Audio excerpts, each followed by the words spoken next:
बहुत बहुत धन्यवाद। बहुत धन्यवाद। 2 मिनट में बोलना चाहती हूँ प्लीज, 2 मिनट में प्लीज, मैं 2 मिनट बोलना चाहती हूँ प्लीज।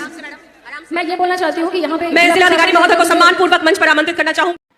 प्रियंका सिंह को किया गया भारे स्टेज शो में जो कि बेइज्जती, जिस बेइज्जती को सुनकर खेसारी लाल यादव जी भड़क उठे। तो दोस्तों आखिर क्या है खबर की पूरी जानकारी, और दोस्तों आखिर जो कि प्रियंका सिंह के साथ इस तरह से वो भी कर दिए कुछ लोगों ने, बताएंगे आपको पूरे खबर की जानकारी, वो भी पूरे डिटेल के माध्यम से। लेकिन उससे पहले अगर आप हमारे चैनल पर नए हैं तो वीडियो को लाइक कर चैनल को सब्सक्राइब जरूर करें, और बिना समय लेते हुए आइए वीडियो को शुरू कर देते हैं।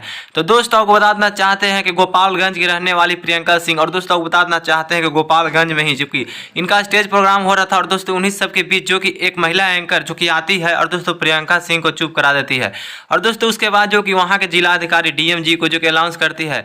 लेकिन दोस्तों आपको बताना चाहते हैं कि इस तरह से दुर्व्यवहार करने के बारे में जो कि प्रियंका सिंह भरे मंच पर जो कि माइक लेकर जो कि काफी ज्यादा रोती हुई नजर आई, और दोस्तों इसको लेकर जो कि आपको बताना चाहते हैं कि पूरा भोजपुरी इंडस्ट्री में जो कि खलबली मच गया है। लेकिन दोस्तों आपको बताना चाहते हैं कि खेसारी लाल यादव जी भी जो कि प्रियंका सिंह के सपोर्ट में है, और दोस्तों खेसारी लाल यादव जी का साफ साफ कहना है किसी भी महिला सिंगर को इस तरह से भरे मंच पर जो कि बेइज्जती नहीं करना चाहिए। लेकिन दोस्तों आपको बताना चाहते हैं कि वह महिला एंकर जो कि इस तरह से प्रियंका सिंह के साथ जो कि कहीं ना कहीं दुर्व्यवहार कर दिया है, और दोस्तों इसको लेकर काफी ज्यादा प्रियंका सिंह और प्रियंका सिंह के फैन जो कि नाराज दिखते हुए नजर आ रहे हैं। लेकिन दोस्तों आपको क्या लगता है, जो आपको लगता है आप अपने कमेंट बॉक्स में जरूर बताइएगा दोस्तों प्रियंका सिंह को लेकर दोस्तों।